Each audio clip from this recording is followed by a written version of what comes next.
The rain hit the rooftop like 1,000 tiny drums. Outside the small window of her Los Angeles apartment, Ana de Armas stood barefoot, staring at the gray sky. Her coffee had gone cold in her hand.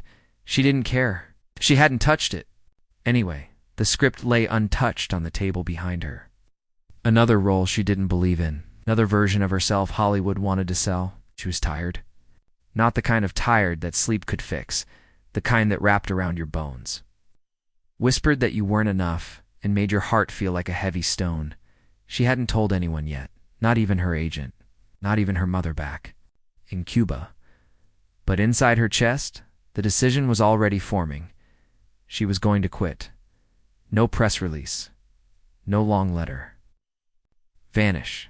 The camera lights, the red carpets, the interviews, they all felt fake now.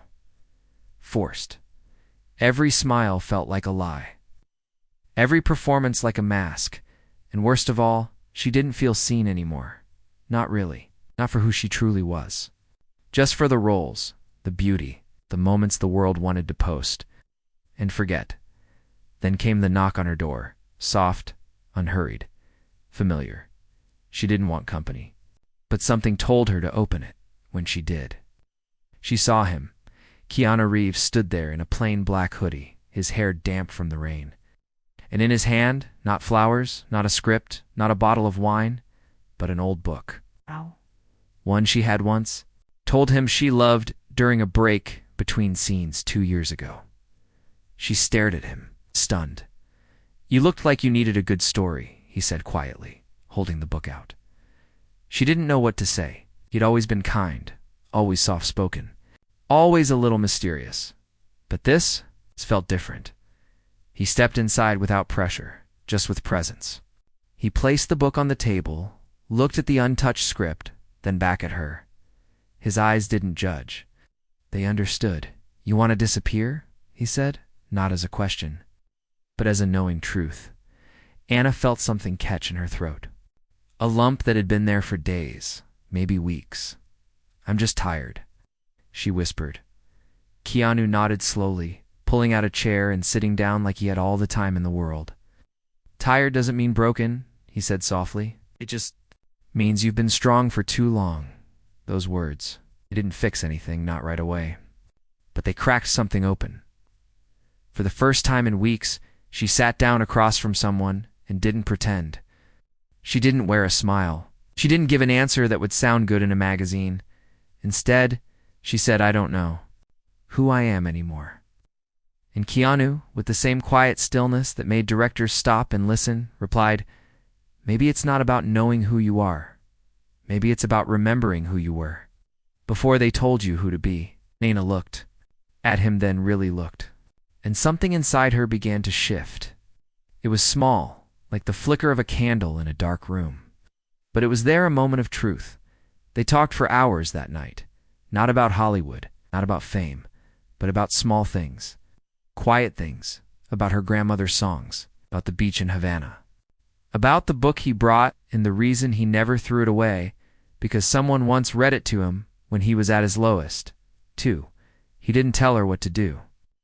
He didn't try to convince her to stay in the spotlight. He just listened. And when he did speak, it was like every word carried weight, not from rehearsing, but from living. Then, as the rain softened and dawn threatened the horizon, Ana leaned back in her chair and said, "I almost gave up." Keanu looked at her with eyes that had seen too much and yet still held so much kindness.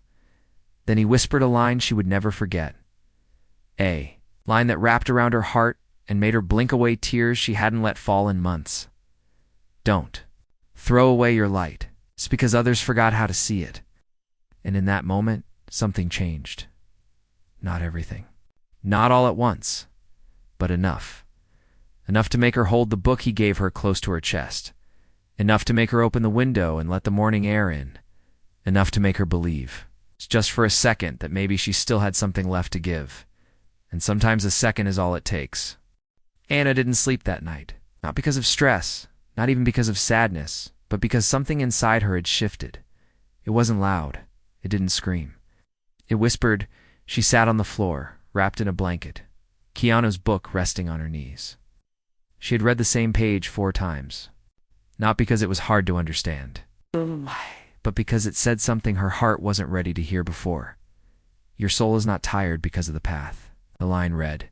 It's tired because it forgot it was allowed to rest. She closed the book and leaned her head against the wall. Outside, the sun was starting to rise, painting gold through the wet window. It was quiet, still, peaceful, and yet, she felt something moving, a quiet storm inside her chest. She hadn't decided to come back yet. She hadn't called her agent or touched the script.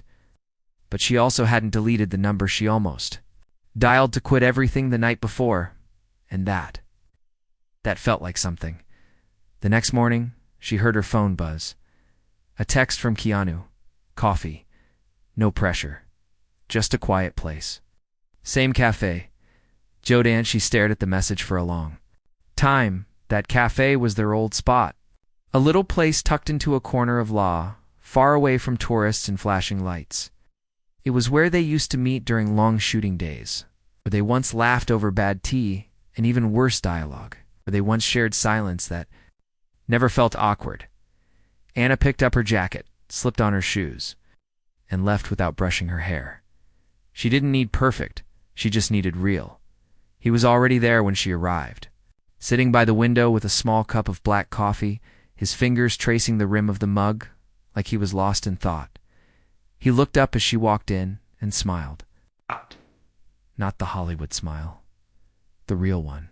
The soft one that didn't ask for attention. Just gave it. She sat down across from him. No words at first. Just two souls sharing quiet. Then he said, "I knew you'd come." She gave a tired smile. "I almost didn't." "But you did," he said gently. Sometimes that's the loudest kind of courage. They talked, but this time it wasn't just about pain. It was about what came after. Anna told him about the pressure, the loneliness behind red carpets, how every role lately felt like another version of someone she didn't recognize. Keanu listened, as he always did. Not to reply, but to understand. "You know what saved me once?" he said finally. "What?" she asked. "A stranger." He replied, "I was filming far from home. Nobody knew me. Nobody cared who I was. One day, this old man at a bus stop sat beside me and said, 'You look like you need someone to tell you that it's okay not to be okay.'" Anna blinked. "Just like that?" He nodded. He didn't know me, but he saw me. Ain't in a world that loves pretending being seen can be a kind of rescue. She let those words sink in. Then she whispered, "Do you think people like us can start over?" Keanu looked at her for a long moment. "We don't need to start over. Just need to return to the beginning. To the part of us that was honest, hungry, human." The cafe owner brought a fresh pot of tea. She remembered Anna, smiled warmly. No camera, no spotlight. Just kindness. "Haven't seen you in a while," the woman said gently. "I've been lost," Anna admitted. The woman just patted her hand. "Sometimes getting lost is the only way we find ourselves." Anna felt tears sting again. But this time she didn't push them away. She let them fall quietly. And Keanu didn't look away. He let her cry. Afterward, they walked together down a quiet street. The city felt different today, slower, more gentle. "I think I want to try again," Anna said softly. Keanu nodded. "Not for them. For you." "For me," she agreed. But slowly he added, "On your terms." Anna smiled. Forgot what that felt like. They paused at a corner. The world kept moving. Cars, voices, wind. But they stood still. "Can I tell you something?" Keanu asked. "Always," Anna said. "I once thought of quitting too. Everything. Walking away. Starting a bookstore in the middle of nowhere. But then someone told me, 'Your silence speaks louder than most people's speeches, and that silence still saves lives.'" Anna looked at him, heart open. "Do you think I can still help someone?" she asked. "You already have," he said. "Me?" That night, Anna picked up the script, but not to perform, to rewrite. She crossed out lines that felt fake, added pieces of truth. shifted the story until it felt like hers. When she finished, she looked at it, really looked, and for the first time in a long time, she didn't feel like quitting. She felt like beginning again. 2 weeks passed. Anna hadn't announced anything. It's not on social media, not in any interview. It's not even to her closest industry friends. But the silence was louder than any headline. She showed up to the studio one quiet morning, carrying the rewritten script. Her hands trembled. Her heart pounded. She knew what she had done. She had changed almost half the lines, shifted the tone, added scenes that felt too raw, too real. The director, a well-known name in the industry, looked at the script, flipped through the pages slowly, then raised an eyebrow. "You changed a lot," he said. Anna met his gaze. "Because the version you gave me wasn't true." The silence in the room thickened. He leaned back in his chair. "You realize what you're doing? This could get you replaced." "Then replace me," Anna said quietly, her voice steady. "But I won't lie anymore. Not on screen. Not with my soul." The director didn't say anything for a long moment. He just stared at her like he was seeing something he didn't expect, something raw and beautiful and a little dangerous. Then finally, he said, "Leave the script. Let me read it again." Outside the studio, she walked alone down a side street where no cameras followed, but someone else did. A soft voice called behind her. "Anna," she turned. It was Maya, a younger actress who had played small roles in shows and ads. She had always looked up to Anna, asked questions, watched her scenes from behind the monitors, always eager, always kind. "I heard what you did," Maya said breathlessly. "The rewrite." Anna blinked. "How?" "Word travels," Maya said with a small smile. "People are talking." Anna felt a twist in her stomach. "What are they saying?" Maya stepped closer. "Some say you're difficult. Some say you're brave, but everyone is listening." Anna didn't know what to say. Maya reached out and gently took her hand. "I was going to quit," she whispered, "but seeing you fight reminded me why I started." Anna's eyes filled. "With tears?" "Thank you." "No," Maya said. "Thank you." That night, Anna sat on her rooftop. The city stretched wide beneath her, glowing like a broken constellation. Keanu arrived quietly, 2 mugs of tea in hand. "You rewrote the script," he said, settling beside her. Anna nodded. "I was scared." "You still are," he said gently. She smiled. "Yeah, but I think I'd rather be scared and honest, and safe and lost." Keanu looked out over the skyline. "The world doesn't need more perfect performances. It needs truth, even if it trembles." "What if they replace me?" Anna asked. "Then they lose someone who found herself," Keanu replied. They sat together in silence. Then Anna asked softly, "How do you keep going, Keanu? How do you keep your heart open when the world tries to close it again and again?" Keanu took a long breath, because every time it breaks, it lets more light in. The next morning, Anna got a call, not from the studio, from her mother in Cuba. "Mi amor." Her mother said in that warm, musical voice, "I saw something online. People saying you are different now." Anna closed her eyes. "Hope that's true." "No," her mother said. "You are not different. You're remembering. That little girl who used to act out stories in the kitchen, she never cared about fame. She just wanted to feel alive." Anna felt her throat tighten. "I lost her for a while. And now?" her mother asked. Anna whispered, "I think she's coming home." Later that day, she got the email from the director. The subject line, "Let's talk. Your version is better." Anna sat on the edge of her bed, staring at the screen, unable to move. Her version was better, not polished, not safe, not molded to please every critic, but better. She called Keanu. "They accepted the changes," she said, her voice barely above a whisper. Keanu didn't shout, didn't celebrate loudly. She said, "Of course they did. Truth always finds its way." Anna laughed through tears. "Keanu," she said, "you saved me." But he gently corrected her. "No, I reminded you that you could save yourself." That night, as the stars blinked above the sleeping city, Anna lit a candle on her balcony. She wrote a note to herself and folded it inside her book. I will not perform to be accepted. I will speak so others know they are not alone. Then she sat in the quiet, not as an actress, not as a name, but as herself, whole, imperfect. And finally, we're free. The first day back on set was quiet. Anna walked onto the soundstage with the revised script clutched in her hand. No press. No red carpet. No dramatic announcement.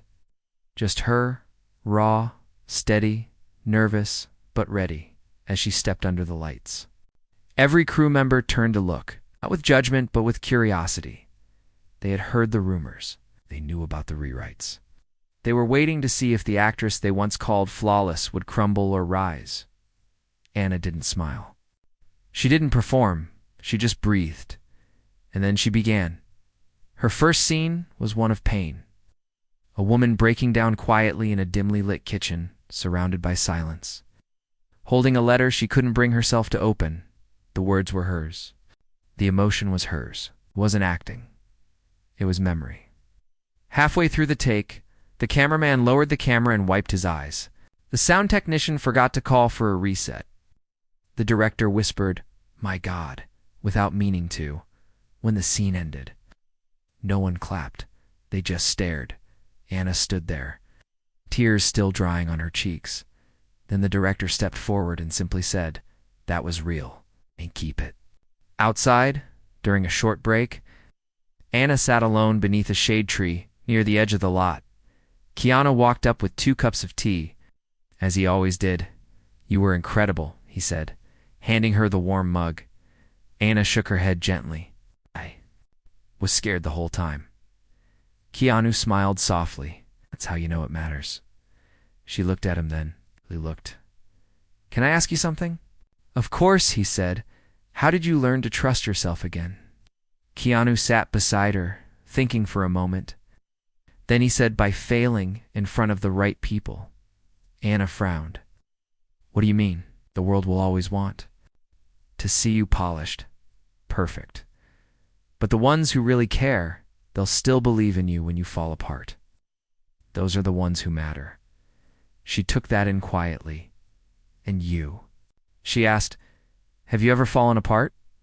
Keanu nodded slowly. "More times than I can count. But every time I found one more piece of myself I had forgotten." Later that evening, as the crew began wrapping up, a young assistant director approached Anna. He was barely 20. New. Quiet. "Miss Anna," he said nervously, "I just wanted to say thank you." "For what?" she asked gently. He looked down. "For reminding me it's okay to be human in this business." Anna's heart ached in the best way. She placed a hand on his shoulder. "Don't ever forget it," she said. "That's the only thing they can't fake." But the quiet strength didn't last forever. The backlash came. A major film blog published a harsh article. Nada Armas rewrites her own script, brave or out of control. The industry whispered again. Calls were missed. Brands pulled back. Yeah. A few old friends went silent. Her agent texted, "This kind of attention could cost you future roles." Anna stared at the screen. She didn't respond. Instead, she picked up the book Keanu had given her and opened it to the page she'd marked with a small star. Some fires burn quietly, but they still light the way. She closed the book and whispered aloud, then let them talk. She called Keanu. "They're turning against me," she said, voice tight with fear. "No," he replied calmly. "They're revealing who they've always been." "What if they shut me out?" Keanu's voice was low, warm. "Then we build a door they can't ignore." Anna closed her eyes. She felt the tears come again, but this time she didn't feel alone. The next day, Anna made a decision. She returned to the cafe, the one tucked away in the quiet corner of the city. No camera crews, no flashing lights, just people, real people. She sat down at a small table with a notebook and a pen, and she wrote, not a scene, not a role, a story about a girl who almost gave up and the friend who whispered a line that brought her back. The cafe owner walked by and saw her writing. "Something new?" she asked with a smile.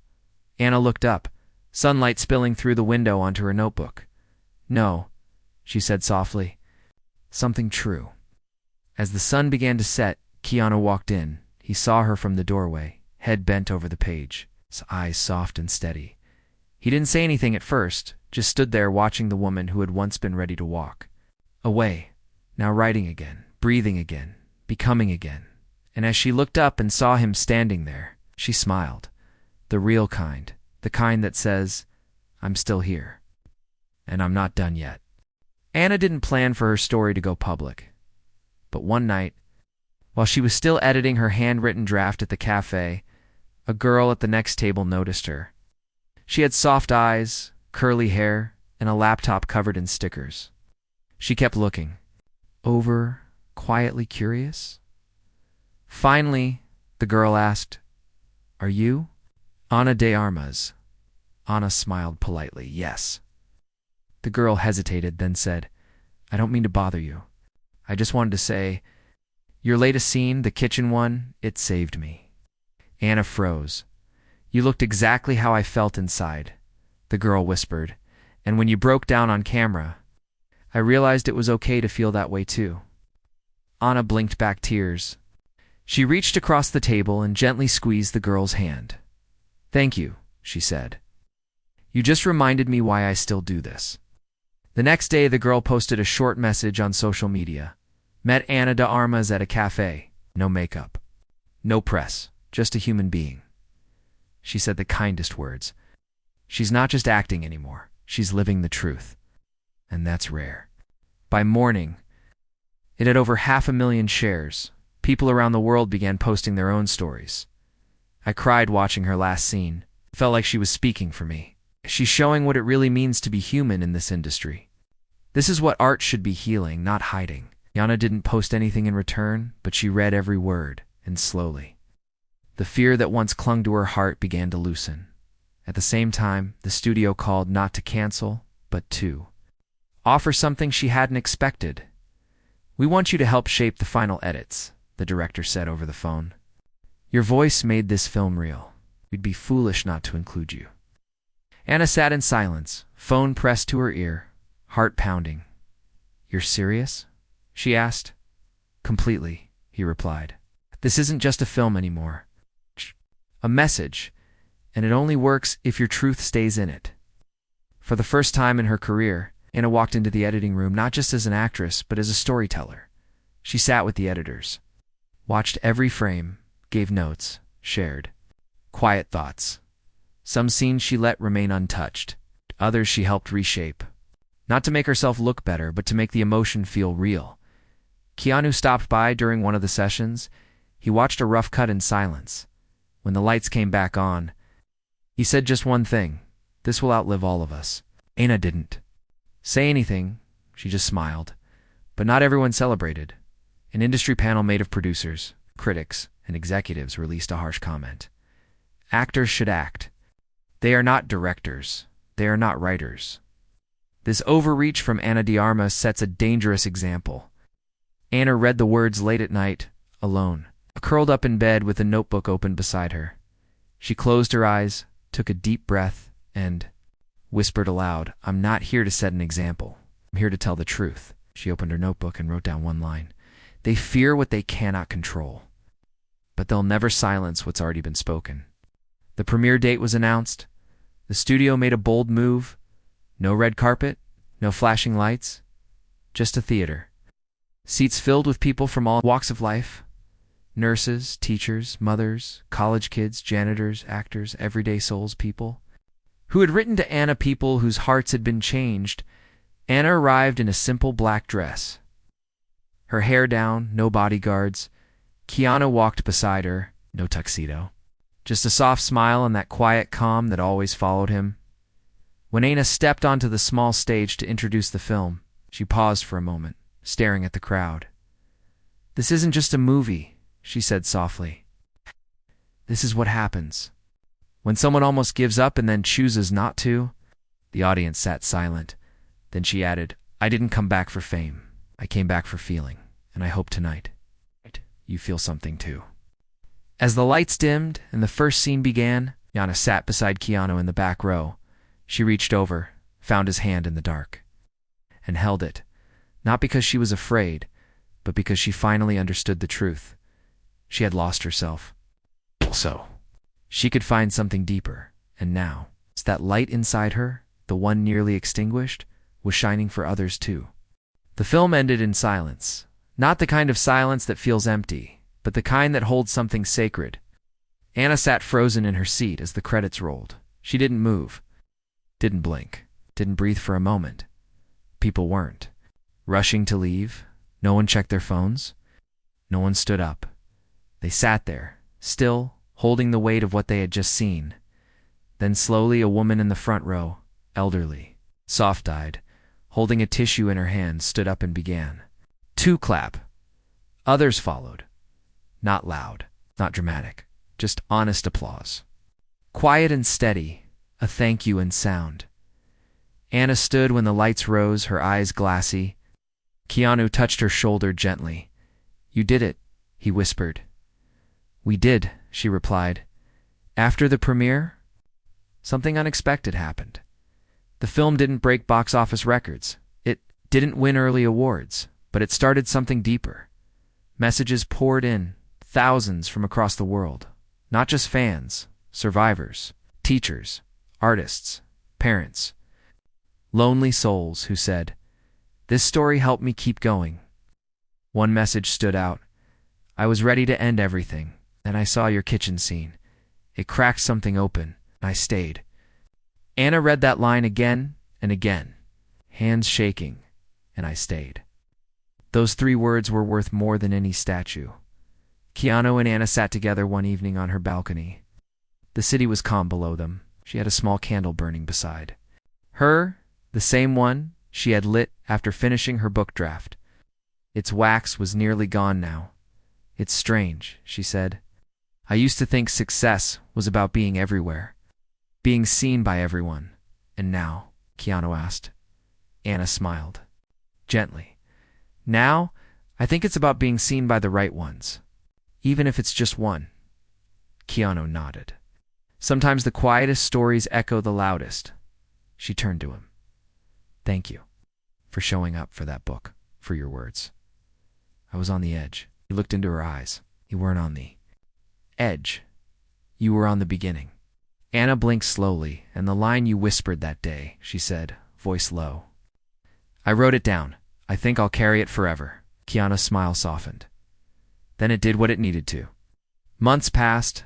Anna didn't rush back into projects. She spent time in places that made her feel small. Mountains, lakes, quiet bookstores. She visited her mother in Cuba and cooked old recipes from memory. She started mentoring young actresses. Not to teach them how to act, but how to protect their hearts in a world that tried to steal them. And slowly, without even trying, she started writing again. A script, a new one. This time, not for a studio, not for a brand, for herself. She sent the first draft to Keanu late one night. He replied with one sentence, "This is the most you thing I've ever read. And it's beautiful." Anna cried reading that, not because she was sad, but because, for the first time, she believed it. A year later, the script became a film. A small, quiet film, independent, emotional. True, she directed it, not because she had planned to, but because no one else could carry what was inside her. It premiered at a small festival in a rainy European town. No flashing lights, just people. Warm, dash-hearted people. After the screening, an audience member asked during the Q&A, "What inspired you to tell this story?" Anna held the microphone, heart steady. "I was going to give up," she said honestly, "but someone whispered a line to me that reminded me my light wasn't gone, just unseen." The crowd was silent. Then she added, "If you're carrying pain, it means you're still carrying power.